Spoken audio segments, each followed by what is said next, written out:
ini. Nah, inilah demand yang cara narik demandku seperti ini. Terus cara narik supply juga kurang lebih kayak demand seperti ini. Nah, kenapa aku nariknya dari wick ini ke body seperti ininya, karena yang kita lihat di sini adalah bodinya ini bisa ditoleransi. Dalam artian bodinya ini nggak terlalu lebar. Nah, ini bisa kita toleransi. Berbeda sama ini, bodinya ini kan terlalu besar. Jadi kita anggap ini tuh kayak terlalu memakan tempat gitu loh. Makanya aku tarik dari wick ke wicknya aja. Contoh lain seperti ini dari wick ke bodinya aja. Seperti ini nanti jatuhnya. Terus ada lagi contoh kasus kayak gini, area supply-nya tuh dia wick-nya tuh panjang kayak gini. Nah, ini tuh biasanya aku tarik tuh hanya wick ke wick-nya aja seperti ini. Nah, kurang lebih seperti ini aja.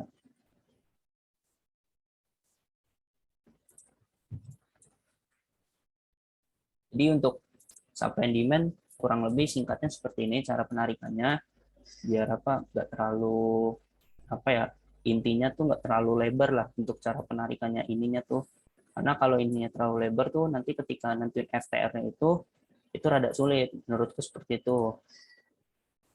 Ini langsung masuk ke contohnya aja. Misalnya aku cari contoh tuh seperti sebentar.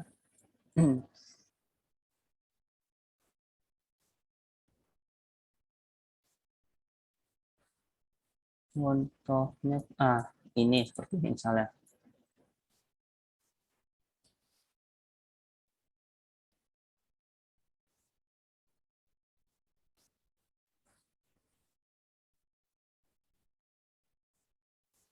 Nah, di sini kan bisa dilihat ada supply. Di sini ada supply. Nah, yang tadi kayak aku bilang, pengertian FTR itu kan ketika ada satu poin berusaha mengarah ke supply-nya itu atau demand-nya itu, dia tuh gagal. Nah, ini kan bisa kalian lihat, dia berusaha naik, kemudian gagal di area sini, dan melanjutkan penurunan. Nah, inilah area FTR yang aku maksud. Nah, ini area FTR, sedangkan ini adalah area supply. Nah, kurang lebih penerapannya seperti ini. Jadi, untuk kasus kayak gini tuh bisa kalian jadikan sebagai titik entry. Nah, titik entry-nya tuh di mana aja sih? Titik entry-nya tuh ada 3. Yang pertama tuh ada di garis FTR-nya. Yang kedua ada di antara garis FTR sama supply ini kan terjadi kayak pelonggaran. Kalau kalian lihat. Nah, di sini ada pelonggaran. Nah, inilah titik entry-nya. Ini yang warna hijau. Ini ada kesenjangan lah kayak kayak lorong antara supply sama FTR-nya tuh kayak ada jarak. Nah, inilah bisa dijadikan titik entry kalian. Terus kalian bisa entry di FTR-nya. Sama yang ketiga adalah entry di area supply-nya. Nah, untuk cari area entry di supply-nya ini, kalian itu bisa pakai yang namanya itu DP. Yang tadi kayak aku bilang. DP atau decision point. Nah, DP itu apa sih sebenarnya? DP itu singkatnya seperti inilah kayak titik keputusan. Dalam artian titik keputusan itu seperti ini. Misalnya ini kalian lihat di sini ada candle naik. Nah, di sini ada candle naik. Terus di sini ada candle merah. Di sini dilanjutkan dengan candle merah. Nah, inilah DP-nya yang dimaksud. Itu adalah area DP. Jadi DP itu singkatnya itu ketika misalnya ada suatu tren nih, trennya diawalin sama bullish. Nah, ketika dia bullish, tiba-tiba ada satu candlestick warna merah, itu kan melawan tren sebelumnya ya, yang mana tren sebelumnya adalah bullish. Nah, candle merah itu tuh penentuan dia mau naik apa mau turun. Kalau misalnya dia arahnya turun seperti ini, berarti yang diambil itu DP-nya itu areanya bawah seperti ini. Tapi kalau misalnya kasusnya kayak, bentar aku cari, misalnya kasusnya seperti ini dia naik, kemudian di sini ada koreksi dikit, nah ini tuh DP-nya naik, gitu. Ini kalau misalnya keputusannya itu adalah naik ke atas. Kalau misalnya keputusannya ke bawah seperti tadi, seperti ini, nah itu tuh kita ngambil DP-nya itu yang di bawah, seperti ini. Jadi tuh simpelnya tuh kalau mau digambarin ya, area DP itu kurang lebih kayak gini. Misalnya di sini ada candle hijau, terus di sini ada candle merah. Nah, candle merah inilah yang disebut DP-nya. Dia itu mau menentukan arah atas atau mau menentukan ke arah bawah. Kalau misalnya dia menentukannya ke arah bawah, berarti DP-nya itu adalah di sini, seperti ini. Inilah DP-nya. Karena dia itu menembus ke area bawah, bukan ke area atas. Kalau misalnya sebaliknya, arah trennya malah melanjutkan ke atas, berarti DP-nya itu pindah ke arah atas. Karena apa?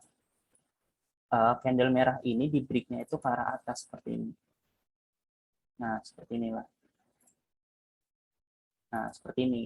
Jadi ini adalah DP-nya tuh yang ini. Kalau misalnya dia di arah candle merah ini ditembus ke bawah seperti ini, nah inilah DP-nya di sini. Jadi area DP itu sebenarnya tinggal melihat trennya dulu aja. Misalnya trennya kayak bullish, misalnya anggaplah bearish. Candle bearish seperti ini.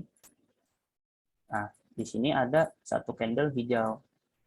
Nah, ini tuh satu candle hijau ini bisa disebut DP. Tinggal kita lihat dia itu penembusannya mau kemana. Misalnya penembusannya ke atas seperti ini, berarti ini adalah DP-nya dia. Nah, disinilah DP.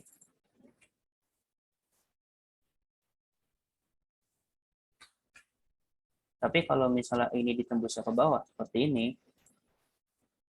nah DP-nya itu pindah ke bawah sini. Karena candle hijau ini ditembusnya ke bawah, bukan ke atas. Seperti itu. Jadi kalau misalnya kembali ke analisa tadi, nah yang ini, apa ini penting ya buat penarikan SND-nya itu menurutku apa ya, bisa lebih dilatih lah, jangan terlalu lebar-lebar seperti ini, misalnya lebih diperkecil, lebih difokuskan. Misalnya seperti ini, nah di sini tuh tadi tuh area supply di sini deh, maaf. Di sini area FTR. Nah, tadi kan aku bilang kalian bisa entry pertama tuh ada di garis FTR-nya, ada di sini pertama, yang kedua ada di jarak antara supply dan garis FTR itu, ketiga ada di garis supply-nya ini. Nah, untuk nyari titik entry di supply-nya itu melalui namanya DP yang tadi aku jelaskan, decision point. Jadi kalau misalnya kalian lihat kan ini DP-nya belum kelihatan ya. Kalian bisa kecilin jadi 5 menit. Nah, inilah DP-nya seperti ini. Bisa DP itu seperti ini karena apa?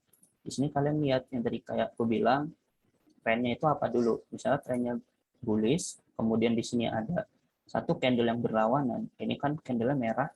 Nah, ini tuh ditembusnya kemana? Dia ditembusnya ke bawah. Berarti ini bisa kalian jadikan titik entry-nya tuh di sini. Nah, inilah disebut dengan DP. Jadi kalau misalnya kita mulai reviewnya itu, kalian bisa entry di sini, di DP, sama di antara jarak antara supply dan FTR-nya itu. Tinggal kalian tinggal tunggu momennya aja. Kayak nggak usah dikejar momen, tergantung apa ya, tergantung kondisi market juga. Ada beberapa market yang langsung mengarah ke FTR-nya, kemudian dia mengarah drop lagi, ada seperti itu. Ada beberapa kasus yang mungkin marketnya itu butuh waktu untuk jalan dulu ke atas, seperti ini kurang lebih.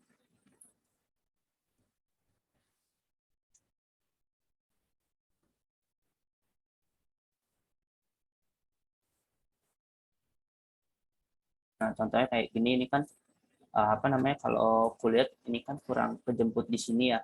Misalnya dalam artian kalian udah nggak dapet poinnya dan udah mantul di sini duluan sampai ngedrop di sini, kalian bisa skip untuk supply yang area sini. Kalian bisa nyari lagi yang di tempat lain.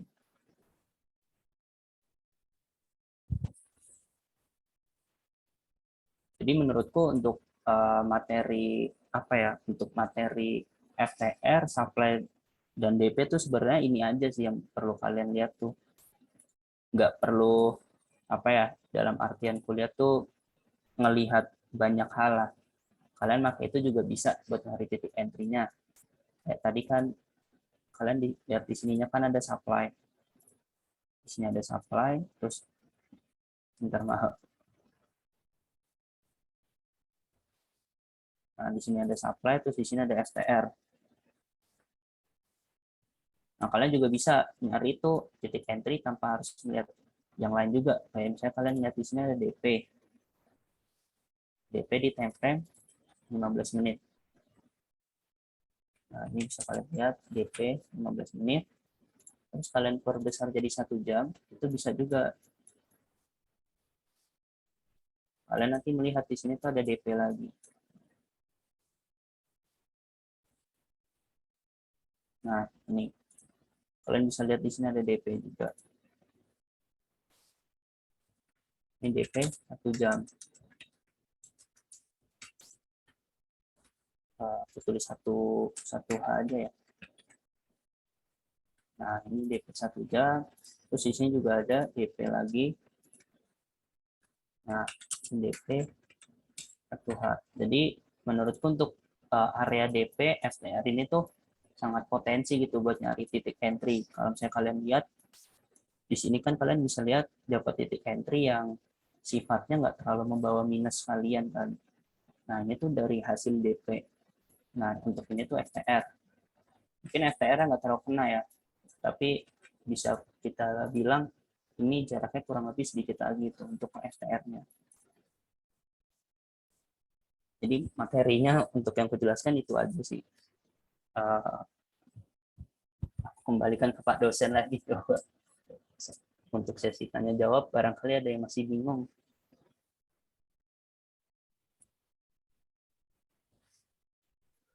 Oke, Mas Abdul, terima kasih Mas penjelasannya. Ini kayaknya pertanyaannya banyak banget ini ya. Teman-teman gini aja, yang mau nanya silakan langsung open mic aja biar lebih enak ya. Nanti satu-satu dulu ya. Silakan yang mau nanya bisa raise hand atau langsung open mic. Nanti biar langsung dijawab sama Mas Abdul sebelum kita lanjut ke Mas Sunan. Untuk Mas Sunan tadi infonya masih install ulang Zoom-nya karena kayaknya Zoom-nya error, nggak ada suaranya kayak gitu ya. Oke, mungkin teman-teman silakan kalau mungkin ada yang mau ditanyakan terkait apa yang disampaikan sama Mas Abdul tadi ya. Pak mau nanya nih, mau nanya. Jody. Silakan Jody. Saya Andy. Iya Pak, sebelumnya makasih Mas Sunan, Mas Abdul atas materinya. Mau tanya Mas, ini kalau buat yang titik SL-nya itu di sebelah mana ya? Makasih.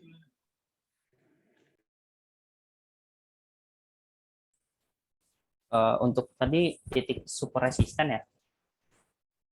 Super resisten yang dimaksud kurang lebih kayak gimana ya? Kurang rada paham soalnya. Maksudnya titik yang stop loss-nya Mas.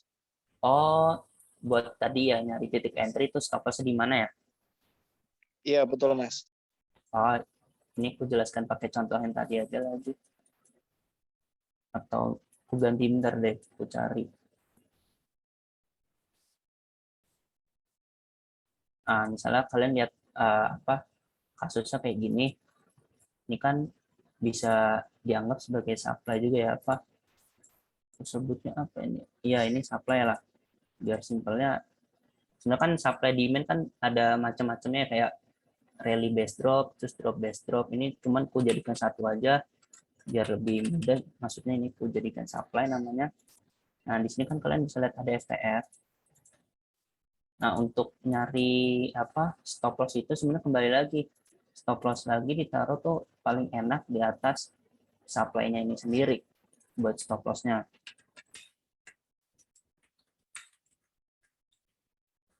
Ini.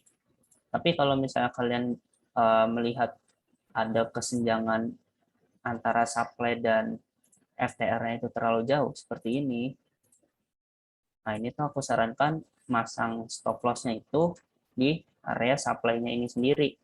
Karena apa? Area FTR itu kurang lebih itu seperti trigger market juga sih. Jadi kayak harga itu nggak bisa masuk ke area SND-nya itu karena ada suatu tahanan.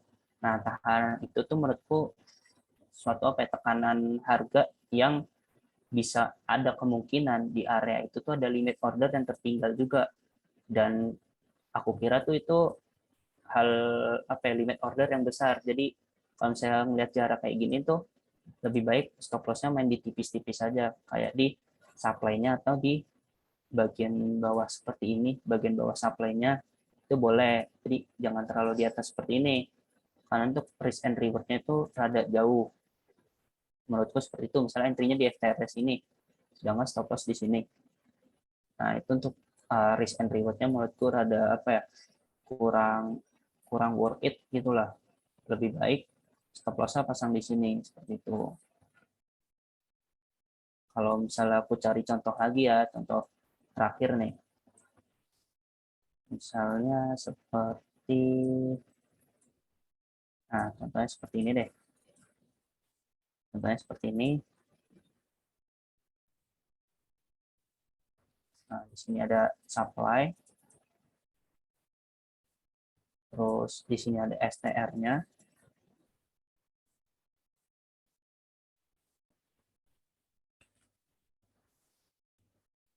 Nah, ini kan jarak antara supply dan titik STR itu kan nggak terlalu jauh. Nah, ini tuh kalian bisa baru pasang stop loss-nya tuh di atas supply-nya ini. Nah, seperti ini untuk titik stop loss. Jadi kalian bisa entry-nya yang tadi kayak aku jelaskan ada di FTR, di antara supply dan FTR-nya sama di supply-nya. Untuk supply-nya itu nyari DP. Nanti bisa dikecilin jadi time frame 5 menit kalau misalnya kalian nggak melihat.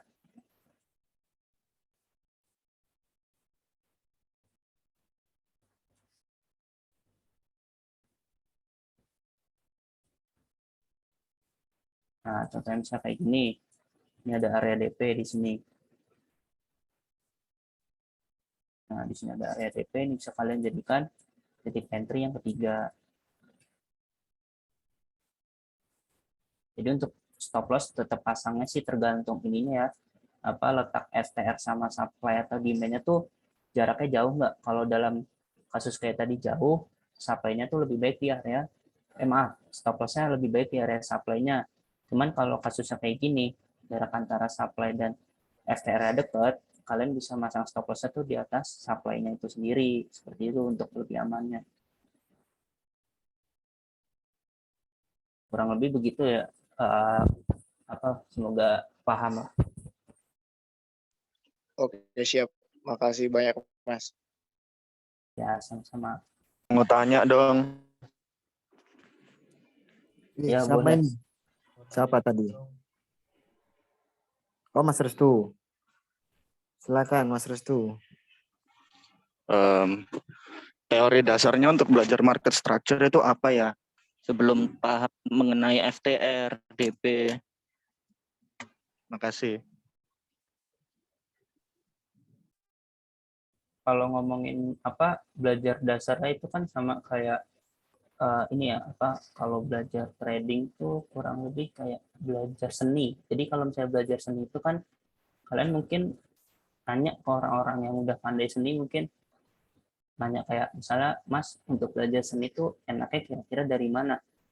Nah, untuk belajar seni itu kita bisa melihat bahwa kebanyakan orang untuk dalam belajar seni itu melihat histori apa yang dia dapat, dalam artian tuh kayak gini, misalnya kayak kalian melihat mancing itu adalah kayak seni gitu, kalian lihat mancing tuh enak gitu. Nah, dari situ kan kalian mulai belajar teknik-teknik mancing dari yang simple.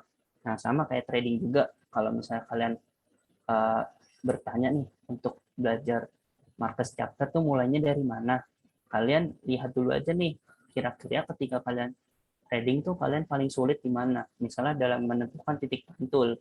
Nah, titik pantul tuh di dalam market structure itu ada yang namanya supply and demand. Nah, kalian bisa mulai dulu dari situ, supply and demand.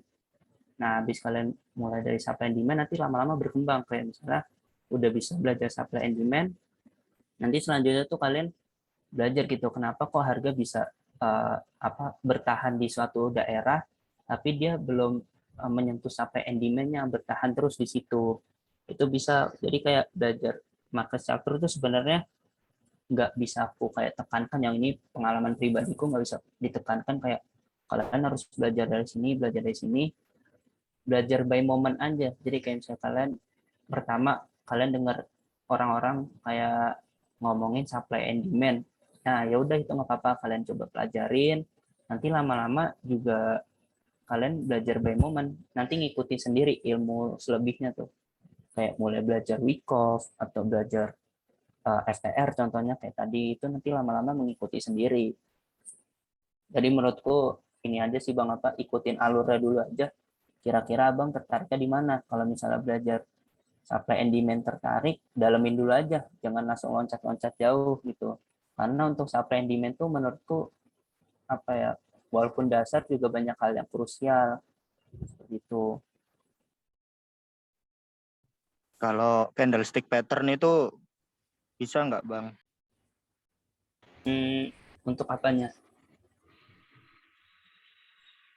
Maksudnya kalau belajar candlestick pattern. Bisa, itu kan dalam artian dia itu bersifatnya hanya, ini menurutku ya, ini untuk kayak kita bermain di time frame 1 jam 4 jam, itu menurutku itu kayak bersifatnya rada sementara.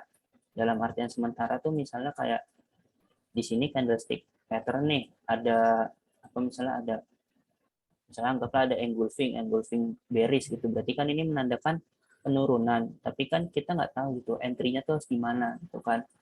Nah, itu menurutku kalau buat candlestick pattern kayak gitu, apa kelemahannya, dia jadi hanya bersifatnya tuh sementara.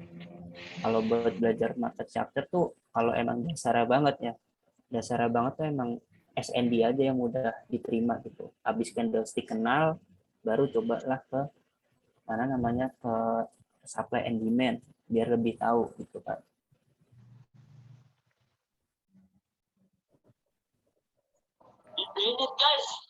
Oke, Mas Andy, silakan Mas Andy. Halo, ada nggak sih suaraku? Ada.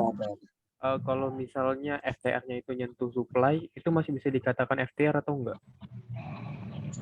Kalau untuk dia nyentuh supply itu masih bisa dikatakan kok Mas. Karena kalau misalnya ini ya, kalau misalnya dalam konteksnya itu 15 menit, terus dia nyentuh apa, supply-nya, itu kalau misalnya kita kecilin jadi 5 menit, itu tuh supply-nya bakal terlihat lebih kecil. Nah, ketika lebih kecil itu kita bisa lihat lebih detail gitu loh, kayak oh di sini tuh ada supply lebih kecilnya, terus di sini ada FTR-nya, dia belum kena. Nah, itu bisa kita jadikan kayak entryan patokannya lagi. Jadi kayak apa ya, kayak istilahnya tuh nyari peluang di dalam kesempitan gitu loh. Itu bisa seperti itu. Asalkan FTR-nya itu jangan seperti ini. Ini aku gambarin aja. Misalnya di sini ada supply. Nah, di sini udah ada penurunan, FTR-nya tuh sampai sini gitu. Hampir sejajar sama area-areanya gitu. Misalnya kayak supply-nya ada di sini. Nah, FTR-nya tuh udah hampir di titik atas supply-nya itu jangan seperti ini, jangan, kurang maksimal. Biasanya tuh supply FTR itu kebentuk karena di situ tuh ada tekanan tekanan harga yang signifikan, jadi dia makanya melanjutkan misalnya kayak penurunan tiba-tiba. Nah itulah, jadi kayak di area sini tuh, ini tertinggal orderan besar. Ya simpelnya kita bilang limit order besar lah. Makanya ketika suatu saat harga itu naik, seperti ini, itu tuh kemungkinan besar ketika kena area antara FTR atau supply-nya di situ tuh tertolak. Nah, seperti ini, ada tolakan gitu loh. Itulah kenapa asal-usul FTR tuh ada gitu. Kayak trigger market lah kurang lebih kalau mau dibilang.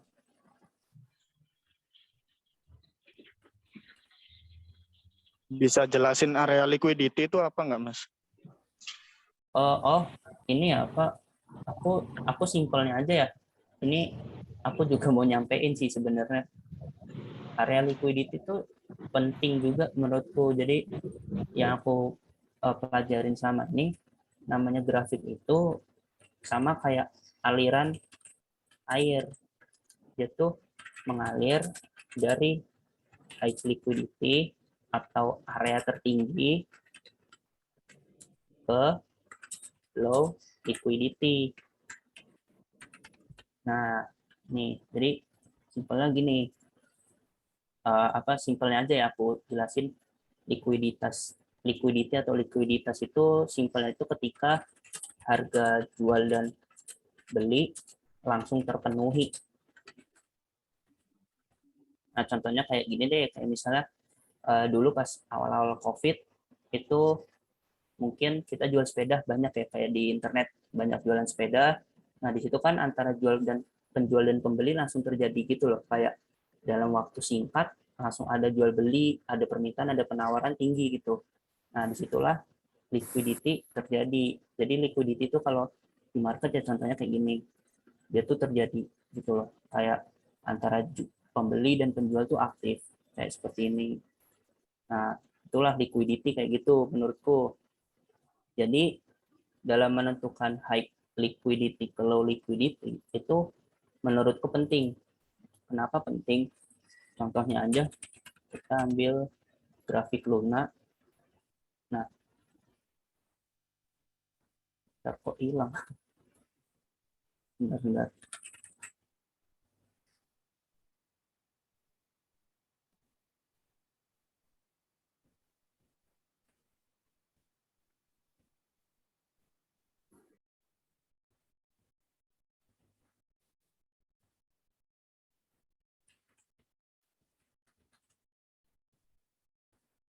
Nah, ini Luna. Aku jadiin time frame 4 jam. Jadi area high liquidity itu seperti ini contohnya. Nah, seperti ini. Jadi ketika ada antara pembeli dan penjual itu saling memenuhi gitu loh, sehingga harga itu bergerak aktif.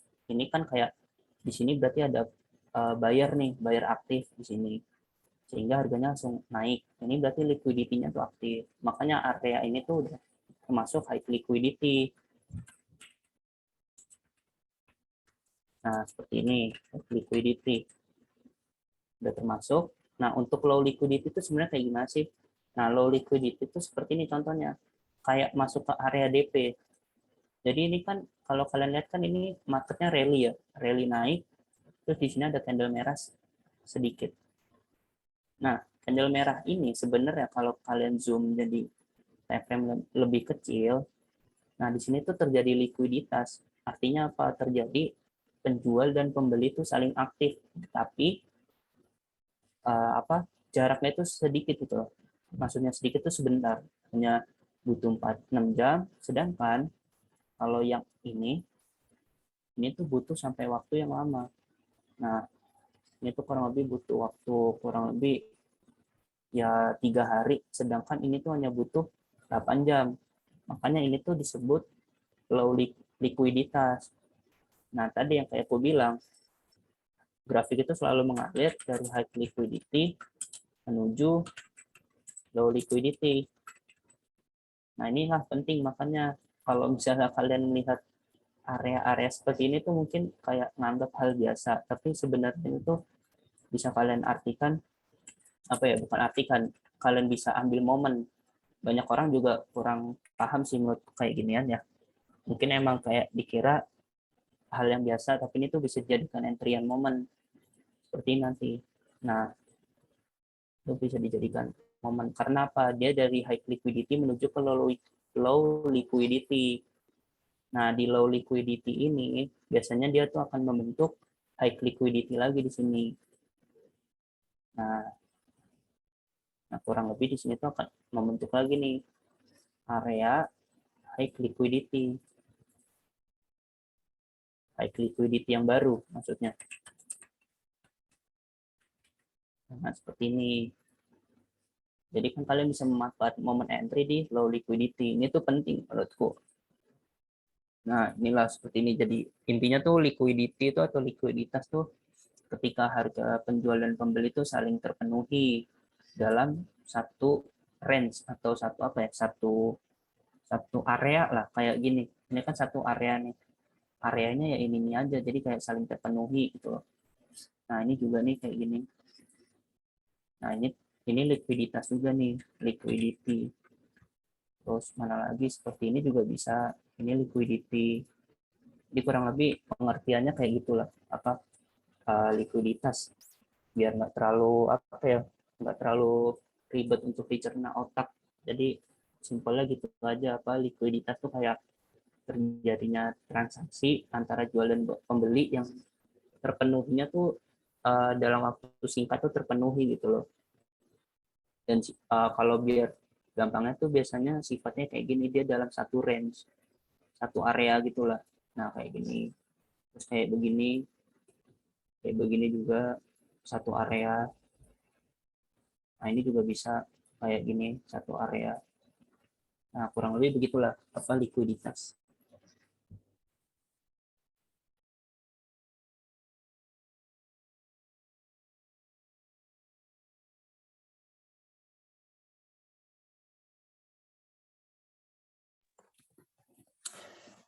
Wih, gimana teman-teman? Udah pusing? Halo Pak dosen. Pak Oke, dosen. teman-teman, ini kita cek dulu Mas Sunan ya. Halo Mas Sunan, udah ada suaranya belum?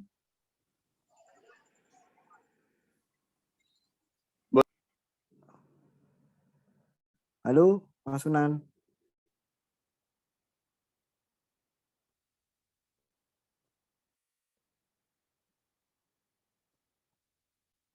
Smooth Pak. Halo dosen. Yuk, Boleh tambahin nggak untuk penjelasan liquidity? boleh. Silakan Mas Restu, silakan. Boleh, Jadi sebenarnya liquidity adalah alias kalau untuk di bahasa Indonesia itu kan likuiditas pasar. Yang secara singkat untuk terjadinya area jual beli dalam waktu jangka pendek. Bisa dikatakan area sideways itu adalah area liquidity. Nah, tapi kita lihat dulu di area sideways itu dia berada di area demand atau di supply. Balik lagi ya. Ini Pak dosen mohon maaf aku cuma nambahin doang. Jadi untuk liquidity itu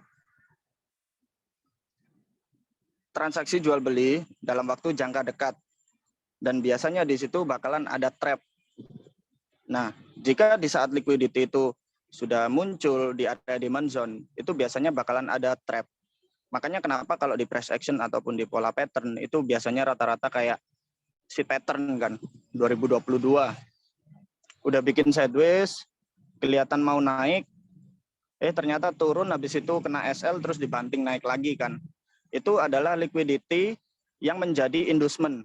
Inducement itu adalah bujukan atau trap juga. Jadi seperti itu. Jangan makanya enaknya kalau di market structure itu pelajari awalnya yang pertama itu adalah candlestick pattern. Kenali candlestick yang mempunyai sifat reversal. Dan yang kedua, dilihat juga untuk SND-nya. Untuk Mas Abdul tadi udah benar. Dari week ke week itu juga bisa supaya lebih memastikan takutnya ada manipulation atau apa.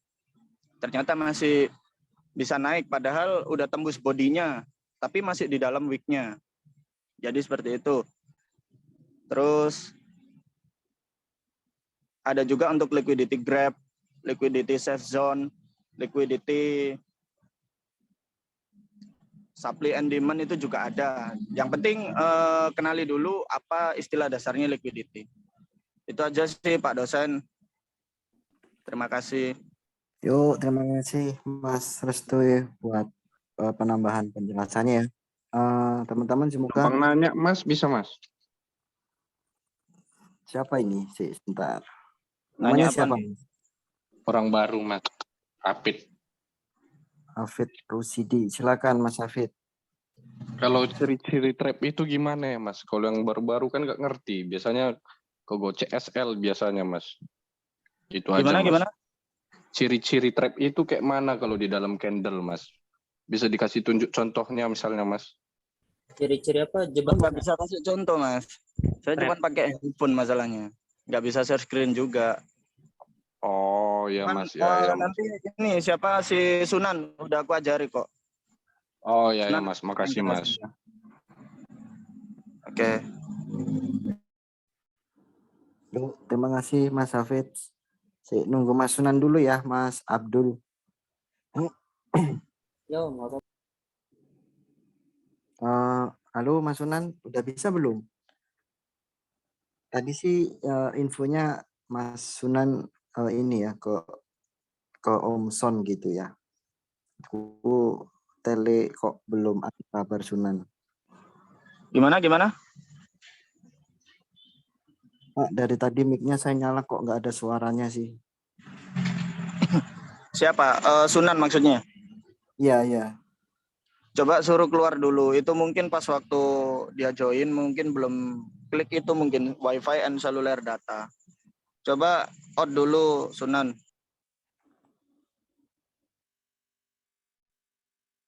Coba pakai seluler data aja Mas Sunan, dipilih itu aja yang pojok kiri bawah itu. Ya. Nah, sambil nunggu Mas Sunan ya, silakan teman-teman, mungkin ada yang mau ditanyakan lagi nih. Mumpung masih ada Mas Abdul nih ya. Jadi Mas Abdul ini apa ya? Dulu juga belajar Ichimoku, cuman nggak cocok ya, yang nggak masalah. Tapi Mas Sunan Mas Abdul itu lebih cocok belajar market structure ya. Ya nggak masalah teman-teman. Jadi di sini intinya kita sih sharing nanti terkait SNR, SND, supply and demand, kemudian Fibonacci kayak gitu ya. Jadi semuanya akan kita sharingkan. Jadi teman-teman nanti tinggal milih, oh aku lebih cocok yang ini, oh aku lebih cocok yang itu. Silakan didalemin kayak gitu ya. Nanti selebihnya, nah ini Mas. Oke, ada yang mau tanyakan lagi ke Mas Abdul terkait MS ini? Sebelum beralih ke Mas Sunan nih. Mas Sunan kok pas ada trouble ya. Intinya itu kalau pengen belajar market structure dari dasar harus dari candlestick pattern, terus SND, habis itu Fibonacci. Nah, yang paling penting itu dari market structure atau smart money concept adalah teori menghafalnya dulu. Kenali istilahnya dulu, ini apa. Nanti kalau udah pada tahu, kita enak. Dari situ kita enak untuk adaptasi dari analisanya. Dan untuk risk-nya itu sangat kecil banget. Kita bisa entry itu tipis banget, yaitu 0,3% dari area SL. Tapi reward-nya 99, berapa itu tadi, sisanya pokoknya. Jadi kesimpulannya seperti itu. Aku mau ngasih contoh boleh nggak nih, kayak tadi sempat kayak analisa NIR sebentar kan. Bentar, aku ada di channel aku ini sebentar mana. Boleh. Silakan Mas Abdul.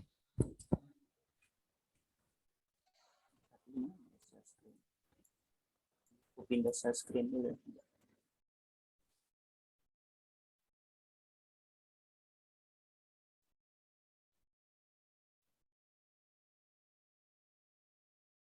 Nah, ini apa? Ini kan tadi, nah ini kurang lebih analisa sebelumnya nih. Nah, jadi kalau belajar market structure tuh enaknya, ini menurutku pribadi ya, ada enaknya tuh seperti ini. Jadi kalian ini lihat ya di layar ya, ini adalah apa analisa sebelumku. Jadi kayak gini, kalian udah tahu nih arahnya kemana, itu tuh nanti bakal ujung-ujungnya ya apa ya, kalian kayak entry itu nggak terlalu takut gitu, karena kalian belajar market structure itu dalam artian kan belajar susunan market ya kayak gitu. Jadi kalian udah tahu market structure, nah tinggal ditambahin indikator lain tuh sebagai penunjang itu boleh banget. Seperti ini nanti hasilnya kurang lebih. Karena kan saya prinsip apa market structure yang kupegang itu adalah ketika suatu demand udah berhasil digerakkan, maka dia akan mencari supply-nya. Nah, berlaku juga sebaliknya. Nah, contohnya itu kayak gini. Apa kayak gambar yang tadi tuh. Nah, seperti ini gambarnya. Kan kalau kalian lihat di layar, yang kotak merah ini udah ketembus ya. Nah, kotak merah yang ini udah ketembus, maka dalam artiannya itu adalah supply-nya itu udah ketembus. Nah, artinya demand yang di bawah ini tuh sangat kuat untuk menggerakkan market. Nah, sehingga market itu akan mencari supply-nya tuh di mana sih? Karena supply yang ini tuh udah nggak berlaku, udah terlalu banyak penolakan-penolakan di mana namanya? Di supply-nya ini. Nah, sehingga supply ini tuh udah kayak bisa dibilang kayak udah basi untuk menahan di permintaan demand di area sini, sehingga dia mau nggak mau menuju ke atas area supply ini yang masih segar. Nah, seperti itu, karena permintaan di apa di kotak merah bawah ini tuh kayak udah habis gitu loh, kayak kayak nggak berlaku lagi, sehingga dia akan mencari supply-nya yang baru. Seperti itu kurang lebih sih contoh penerapan apa market structure tuh enaknya seperti itu.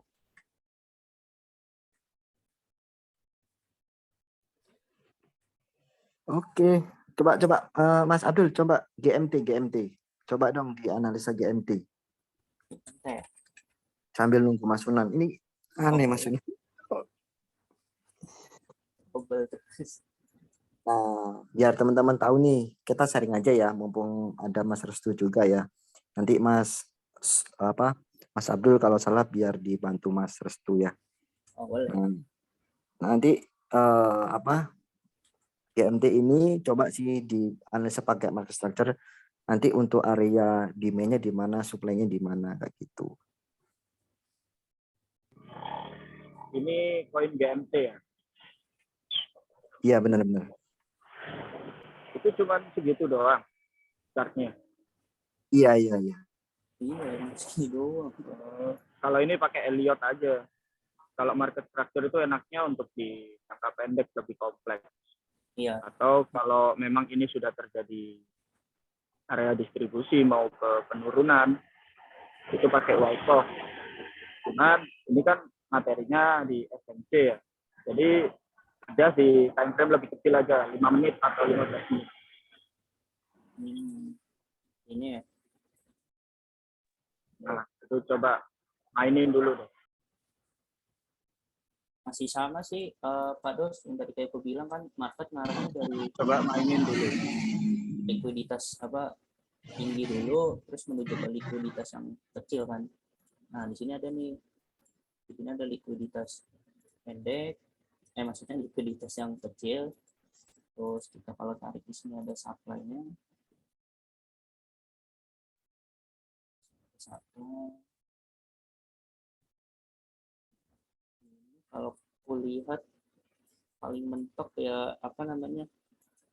Kulihat register. Nah, Ini aku masih di jalan, mungkin kalau nggak bisa jawab, ketik aja nanti ya.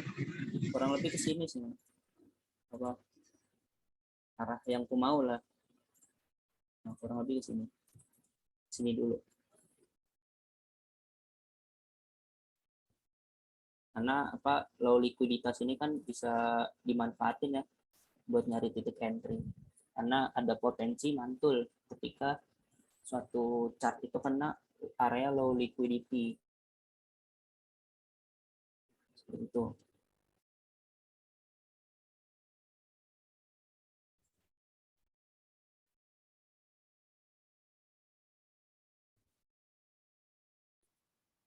Oke, Mas Sunan, Udah join? halo, bisa kah? Halo, Sunan. Atau enggak pakai HP bisa enggak ya? 2 device gitu. Jadi nanti mic-nya pakai HP, untuk share screen-nya pakai laptop kayak gitu. Pakai laptop. Bisa enggak, Mas Sunan?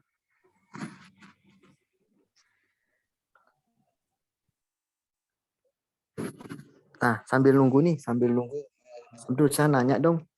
Tadi, sorry, itu ada yang nanya kok saya. Nanti saya belakang aja. Ini si Alvan Lesmana. Berarti kalau niatnya scalping nggak perlu lihat tren TF besar ya, Mas? Eh, Nah, ini aku langsung jawab aja, Om. boleh. Silakan. Nggak perlu, aku biasanya nggak perlu ngeliat time frame besar, justru aku ngeliat time frame kecil, karena kayak contohnya misalnya kayak main di dengan game ya, karena di contoh misalnya contoh singkatnya aja deh, kayak di Nier. Nah misalnya kayak aku main koin Nier ini, yang pertama aku biasanya main di time frame 5 sampai 15 menit.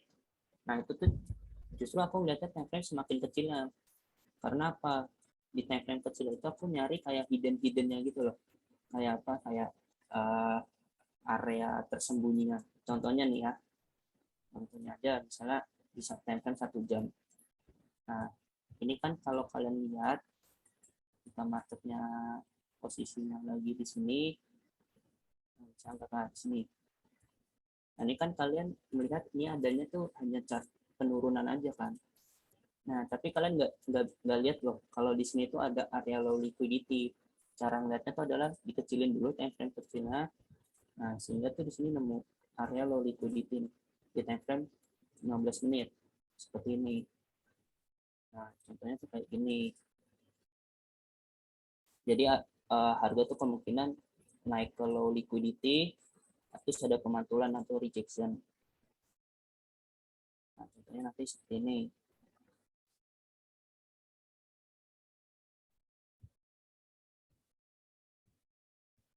Nah, contohnya seperti ini, ada rejection kecil di sini. Nah, inilah maksudnya kalau untuk scalping tuh yang diincar tuh hanya kayak gini aja kalau menurutku. Jadi nggak perlu ngeliat kayak time frame gedenya. Justru lihat time frame kecilnya buat mencari apa area-area tersembunyi lah yang sekiranya nggak kelihatan di time frame itu. Ya kurang lebih kayak gitulah. Kan contohnya seperti ini. Low liquidity, dia ada rejection. Nah, seperti ini contohnya buat kalian.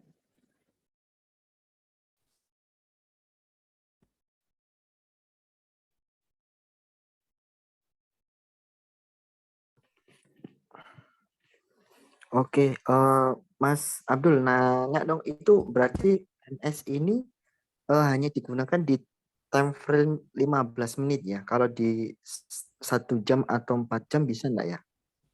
Buat, Aku buat nyari supply and demand aja sih. Buat mencari supply and demand. Bisa enggak ya kayak gitu? bisa sih Om, apa kalau aku sendiri kayak gini ya, mungkin ini aku sharing sedikit ya. Jadi aku hanya mau ngasih apa pandangan, mungkin beberapa orang baru dengar kalau bahwa setiap time frame itu ada pressure tekanan seller maupun buyer yang berbeda. Kayak misalnya pressure antara seller dan buyer di time frame 1 hari itu tuh jelas berbeda dengan di 5 menit. Nah, makanya kenapa aku pakai 15 sampai 5 menit, karena menurutku pressure tekanan seller maupun buyer itu masih bisa kuatasi. Makanya aku menguasainya tuh di 5 sampai 15 menit sampai aku bisa menguasai, baru aku nyoba 1 jam sampai 4 jam. Nah, untuk pertanyaannya Pak dosen itu menurutku bisa aja, Pak. Cuman dalam artian menguasai time frame-nya itu yang rada sulit memang. Itu sih kendalanya tuh di situ sebenarnya.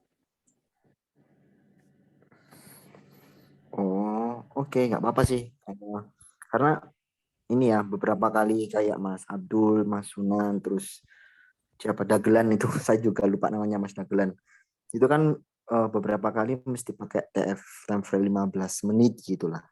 Oh, Jadi kok jarang banget pakai time frame 1 jam atau 4 jam kayak gitu sih. Jadi ya nggak apa-apa biar teman-teman juga tahu. Nah, Teman-teman sekali lagi untuk sharing malam hari ini, intinya teman-teman biar tahu sih sekilas apa sih market structure itu. Jadi teman-teman biar tahu, oh ternyata ribet. Yang mau mendalami ya silakan, nggak apa-apa. Kalau saya pribadi biasanya kalau saya tertarik sama sesuatu hal yang baru, itu saya dalami selama 2 minggu.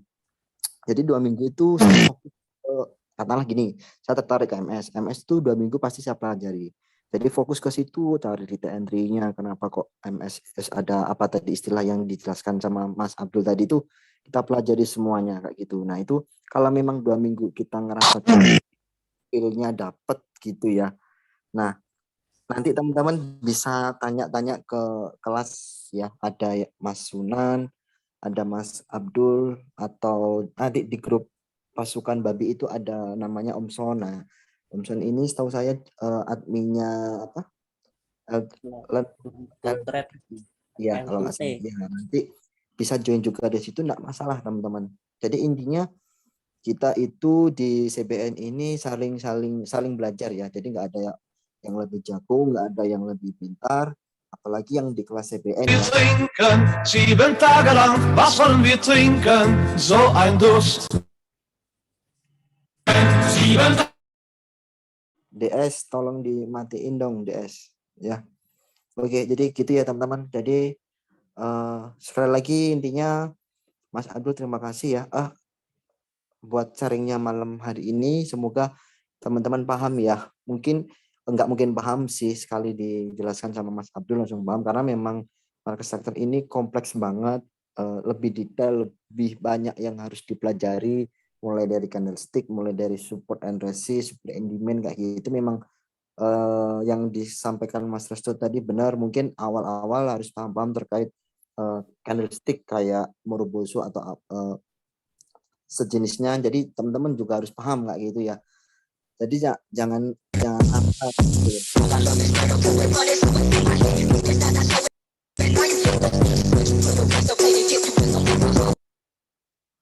Buat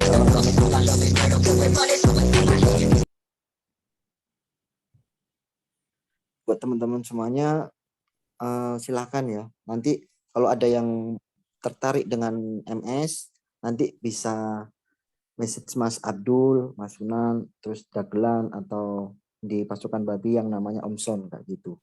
Ya, silakan. Вставай, Донбасс! Вставай, мы край! Вставай, Донбасс! Прогоним хунту вместе! Itu voice siapa itu? Nggak sopan. Sudah saya kick ya, teman-teman. Ya, terima kasih Mas Mas Abdul buat semuanya. Sebentar ya.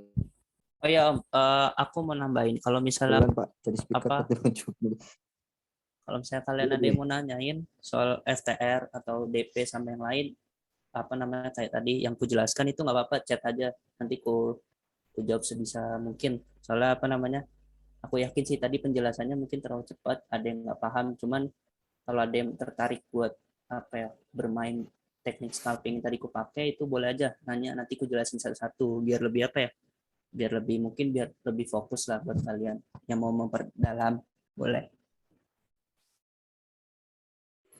Oke, ini Mas Dagelan ada nggak? Mas Dagelan. Halo Mas Dagelan, ada nggak? Kalau ada bisa sharing dong, kan gantian nih.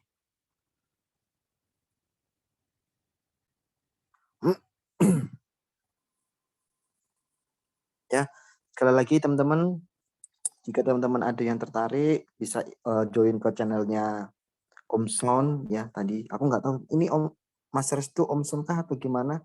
Pokoknya yang setahu saya yang di pasukan babi ya ada yang namanya Om Son. Teman-teman kalau mau belajar MS lebih dalam bisa ikut join ke grupnya Om Son, silahkan. Beliau mungkin udah paham banget ya, udah ahli, jadi tanya-tanya aja detailnya kayak gitu ya.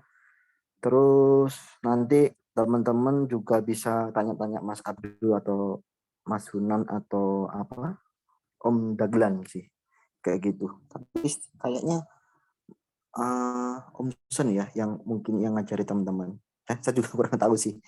Oke, mungkin dari Mas Abdul ada yang mau ditambahkan terkait MS malam hari ini? Untuk MS, kurasa cukup dulu sih Om, kayak yang tadi 4 poin yang tadi ku garis bawah itu perlu lah, maksudnya cukup segitu aja dulu mungkin. Oke, teman-teman, ini gimana? Kita lanjut sharing atau mau ada yang mau ditanyakan nih terkait MS kayak gitu? Atau mungkin ini teman-teman ada yang mau tanya terkait apa mungkin? Karena saya pribadi jujur memang saya juga nggak paham MS sih. Cuman kan banyak teman-teman di kelas terus di pasukan babi itu ada yang pakai analisanya MS kayak gitu. Jadi ya biar teman-teman tahu kayak gitu. Yuk, dan ada yang request juga dari anak-anak kayak gitu ya. Oke, silakan teman-teman, enggak apa-apa. Mumpung ada Mas Restu, ada Mas Sunan, ada Mas Abdul gitu ya yang siap bantu jelasin ke teman-teman kayak gitu. Ya, mumpung ada yang tahu ilmunya teman-teman. Jangan tanya saya ya. Saya nggak tahu kayak gitu. Ya, CBN Altu Jaya Jaya Jaya. Wes.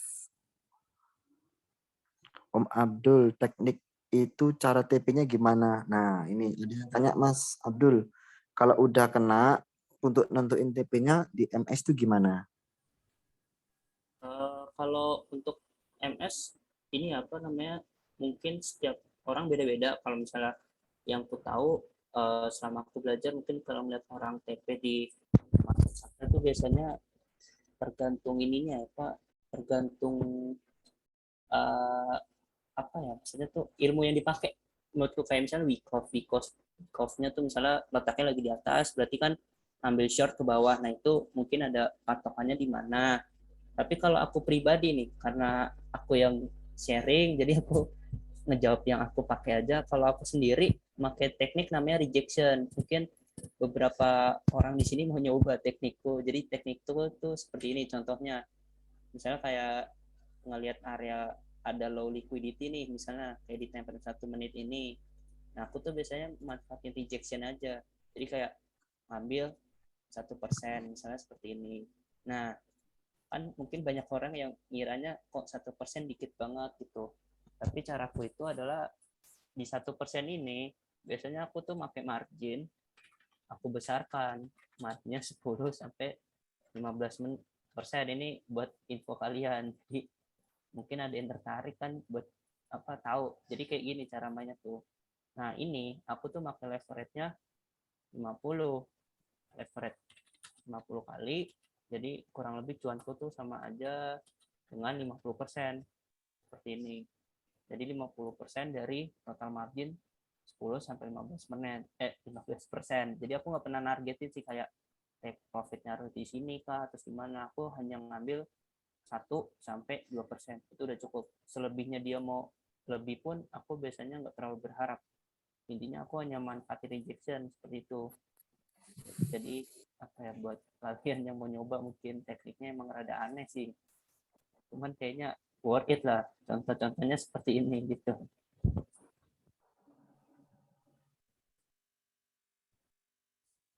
Oke. Nah ini kita sampai jam 10 ya teman-teman. Kalau memang Mas Sunan enggak bisa, kita malam hari ini sampai jam 10 nih. Masih ada waktu kurang lebih 20 menit ya. Nah, nggak apa-apa ya, Mas Abdul malam ini Nggak apa-apa. Iya. Ya, oke. Ini ada pertanyaan lagi nih.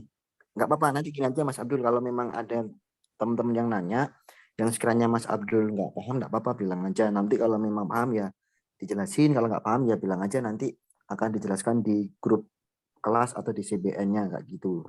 Ya, ini ada yang nanya tentang setiap reversal bisa, ini nih, Adit bisa langsung open mic enggak, Adit? Biar enak. Oke, silakan Mas Adit. Bang mau nanya, jadi kan biasanya kan ada reversal dari bullish ke bearish atau bearish ke bullish. Nah, di sana biasanya kan ada perubahan karakter. Nah, itu cari area liquidity dulu atau bisa langsung hajar? Kalau buat manfaatin reversal ya. Yang pertama sih kalau ada perubahan karakter nih, misalnya dari bearish ke bullish, itu kan berarti kita ngambil histori sebelumnya nih di bearishnya. Misalnya contohnya kita pakai time frame 1 menit aja deh. Ini time frame-nya jangan diperhatiin ya. Yang diperhatiin ini aja, pertanyaan tadi kan misalnya ada perubahan nih kayak gini. Ini ada dari bullish terus jadi bearish. Nah, ini kalau misalnya aku sendiri, pertama yang aku lihat itu adalah histori sebelumnya ya. Jadi kayak misalnya histori sebelumnya tuh di sini ada demand. Nah, misalnya di sini ada demand, terus demand ini tuh udah ketembus yang warna hijau ini. Nah, warna hijau yang ini demandnya udah ketembus. Nah, ini tuh biasanya aku jadikan patokan entry-an. Jadi kayak area demand itu tuh kemungkinan memang harga akan menuju ke situ lagi. Fungsinya apa? Di situ tuh mencari area liquidity dari histori sebelumnya. Histori sebelumnya itu maksudnya adalah tren sebelumnya. Tren sebelumnya bullish. Nah, ketika ada perubahan arah bearish seperti ini, kalau usahain cari aja di histori sebelumnya, yaitu di tren bullishnya, dia tuh terjadi apa aja yang udah terjadi. Misalnya kayak di sini ada demand, nah demandnya udah ketembus, nah kalian bisa coba entry di area sini. Jadi kayak untuk langsung ngehajar itu menurutku jangan dulu sih. Takutnya kalian nggak tahu letaknya di mana kan, ada di tengah-tengah. Nah, stop loss bingung di mana, kita malah bingung sendiri itu kayak gitu. Kira-kira kurang jelas nggak penjelasannya tadi? Aku tambahin ya. Ya boleh. Itu tadi kan pertanyaannya kalau ada reversal itu kan perubahan karakter. Itu pertanyaannya kan kita langsung beli atau menunggu awal. Balik lagi kalau untuk market structure itu dasarnya higher low, higher high, lower low, dan lower high. Kalau seandainya sudah ada perubahan karakter, otomatis kenaikan tadi itu sudah berikut dari lower high yang sebelumnya, dan yang kenaikan sekarang itu menjadi higher high. Nah, nggak mungkin dong nanti bakalan naik terus, bakalan jadi higher high. Itu pasti ada higher low. Nah, itu kalian cari pakai Fibonacci. Jadi setelah higher high yang karakter itu kalian carinya lewat pakai SMD sama Fibonacci supaya kita entry pas waktu di area bawah kalian pahami candlestick pattern. Makanya kenapa tadi kalian buat belajar apa yang namanya candlestick pattern, itu penting banget, jangan diremehin meskipun materi yang paling dasar ya. Jadi seperti itu. Kalau ya seandainya sudah naik ke area high ya, sudah cekap karakter, dia bakalan pasti turun, dan itu membuatnya. Halo, Mas Restu. Biar nggak mubazir ya. Ini suaranya ngedap. Ya, mohon maaf. Oke, udah selesai. Itu udah cukup. Gitu. Mungkin teman-teman yang kedengeran tadi bisa dibantu ini buat jelasin lagi ya. Kan kasihan Mas Restu tadi udah jelasin lumayan panjang tapi suaranya kayak ngedap atau apa ya, berisik gitu loh, nggak jelas. Sorry tadi di jalan soalnya. Ya nggak apa-apa Mas. Ya, kan maksudnya kasihan nanti kalau teman-teman nggak paham kan iman gitu ya. Mungkin ada yang dengar bisa dijelaskan ulang gitu, atau mungkin Mas Restu bisa minggir dulu buat jelasin ke teman-teman gitu. Nah itu, sorry di jalan bentar. Oke, Mas Restu silakan. Nggak apa-apa.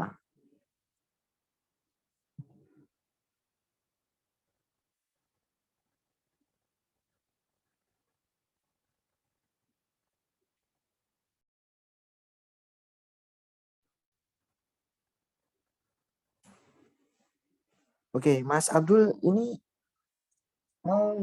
mau ini kah sekalian?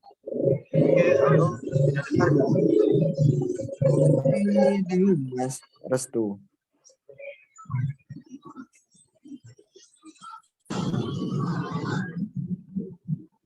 Bentar ya.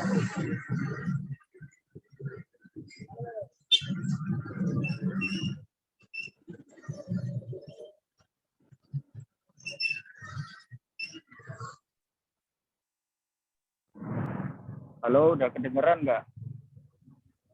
Sudah. Nah ini lumayan jelas. Silakan Mas Sorry, Restu. tadi di jalan, soalnya ini masih di jalan juga. Nggak apa-apa, Mas. Ini lebih enak, lebih jelas juga.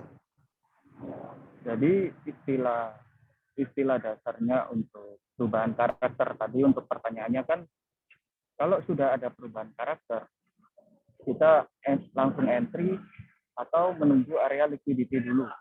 Itu pertanyaan bagus banget. Nah, balik lagi untuk ke dasarnya market structure, itu ada yang namanya higher low, higher high, lower low, dan lower high. Kalian pasti udah tahu kan. Nah, kalau seandainya dari bearish ke bullish, otomatis kalau sudah ada perubahan karakter, itu kan lower high yang sebelumnya dia udah breakout. Dia udah lebih dari lower high-nya. Otomatis jadi higher high kan. Nah, logikanya kalau higher high itu kan pasti bakalan jadi higher low. Nah, gimana cara nentuin higher low itu tadi? Nah, kalau udah mau cari higher low itu tadi, pahami tiga istilah tadi ya. Bab dasarnya yaitu candlestick pattern, SND, dan juga Fibonacci. Kalian bermain di golden ratio aja udah cukup. Jadi seperti itu. Nah, itu nyambung juga sama yang dibilang sama si Abdul tadi, ketemunya sama FTR. Jadi setelah set of character itu nanti bakalan turun dari bearish ke bullish ya. Jadi bakalan turun, itu kalian tentukan sama Fibonacci-nya, sama area SND-nya di mana. Kalau udah selesai, nanti kalian tinggal bikin setup. Kalau udah ketemu di area SND-nya, kalian tinggal tungguin candlestick pattern-nya itu muncul apa enggak. Makanya kenapa kok aku suruh kalian buat belajar dulu candlestick pattern. Karena market structure ini kompleks banget. Belajarnya harus bisa benar-benar bisa dikorelasikan sama teori-teori yang lain. Memang rumit awalnya, tapi kalau udah terbiasa dengan analisa tersebut, gampang kok. Nanti untuk setup-nya pasti kalian lebih sering buat backtest. Bakalan jauh lebih suka. Oke, itu aja sih Pak dosen. Aku lanjut perjalanan lagi. Oke, terima kasih Mas Restu. Sudah dibela-belain ya, lagi di perjalanan sempetin buat jelasin ke anak-anak ya. Ya, intinya gitu ya teman-teman, semoga bermanfaat. Sekali lagi saya ucapkan terima kasih buat Mas Restu yang sudah bantu, buat koreksinya juga tadi. Ini kok saya lihat tadi kok ada yang banyak yang bilang Mas Restu ini Omson gitu ya. Ya, terima kasih ya kalau memang Omson ini benar. Terima kasih buat Omson ya udah dibantu jelasin ke anak-anak. Buat Mas Abdul juga terima kasih sudah diluangkan waktunya. Oh ya, ini Mas Abdul kalau boleh tahu atau izin ya. Jadi Mas Abdul ini juga punya channel teman-teman. Channelnya khusus buat MS juga. Nanti kalau mau gabung atau mau belajar silahkan. Kita sih enggak masalah ya. Kita pokoknya belajar bareng, grup bareng kayak gitu ya. Enggak apa-apa. Oke. Lagi saya ucapkan terima kasih buat teman-teman semuanya yang sudah belajar MS. Semoga bermanfaat. Semoga apa yang dipelajari atau dijelaskan pada malam hari ini oleh Mas Restu tadi sama Mas Abdul juga ya, itu bermanfaat buat teman-teman ya. Nah, ini selagi aku tanya deh sama Mas Sunan, barangkali udah bisa ya. Mas Sunan udah bisa belum? Oh, Mas Sunan udah nggak ada ya? Ada nggak sih tadi? Dan bumi oh. Oke lah, nggak apa-apa. Yuk, terima kasih. Ya guys, mungkin itu aja dari saya. Terima kasih buat Mas Abdul ya. Sekali lagi sebelum saya tutup, saya akhiri buat teman-teman semuanya. Semoga bermanfaat. Terima kasih sekali lagi buat Om Son, buat Mas Abdul sama Mas Sunan juga mohon maaf tadi ya. Karena ada trouble tiba-tiba mic-nya nggak bisa. Tadi juga Mas Sunan juga sempat ini chat tele saya sempat bingung juga ya. Nggak apa-apa, wis. Semoga apa yang kita sampaikan hari ini bermanfaat buat teman-teman semuanya ya. Nah, mungkin sampai sini aja ya, teman-teman. Sekali lagi terima kasih buat Mas Abdul ya. Buat teman-teman semuanya, terima kasih. Selamat istirahat. Sampai ketemu minggu depan di Boleh materi. tambahan lagi dikit? Boleh ada Oh, tambahan silakan, dikit silakan. nggak? Boleh. Buat Abdul, udah keren, pertahanin, nggak perlu tambahan teori lagi. Mungkin kalau masih bingung, langsung PM aja. Buat kalian mungkin kalau mau tanya-tanya masuk structure, nanti aku ajari mulai dasar. Itu aja sih. Thank you, Pak dosen. Oke. Oh, ini kayaknya beneran Om Son ya kayaknya. Soalnya saya juga belum pernah ngobrol sih. Kemarin pas waktu ketemu nggak sempet ngobrol juga ya. Oke, kalau memang benar Om Son ini terima kasih buat Om Son sudah meluangkan waktunya di CBN ya. Semoga bermanfaat buat teman-teman semuanya. Mas Abdul juga ya, keren. Mulai dari awal sampai akhir belum paham terkait MS sampai benar-benar paham, sampai berani, sampai bikin channel. Keren, saya salut juga sama Mas Abdul ya. Semoga Mas Abdul bisa terus belajar terkait MS, nggak pelit sharing kayak gitu ya. Dan kalau ada yang nanya bisa dibantu jelasin ke anak-anak kayak gitu. Oke, itu mungkin pesan saya sih. Jadi biar apa yang kita sampaikan itu bermanfaat buat anak-anak semuanya. Oke. Sekali lagi terima kasih buat teman-teman semuanya. Ais bisa di stop ya untuk recordnya Oh, kayak gitu.